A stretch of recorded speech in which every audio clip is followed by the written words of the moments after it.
And in this video, I'll tell you how you can turn on the dark mode in Google Docs. Okay, I have opened this. I'm recording this in mobile phone, but the process is nonetheless same in the laptop also. So first you have to go to these three buttons. Okay, these three ones. Okay, and let's click it. So now this thing will open. This bar will open, and you have to click on the settings option.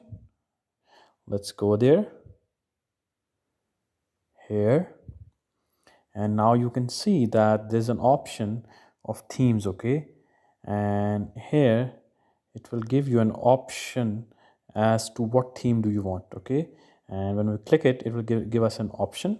So see, it's giving us the options about dark theme, light theme, and the system theme. For example, if your system has a dark theme, then it will automatically turn it to dark theme, and if it's light theme, then it's automatically in light theme. So currently I have light theme, and I will turn it into dark theme.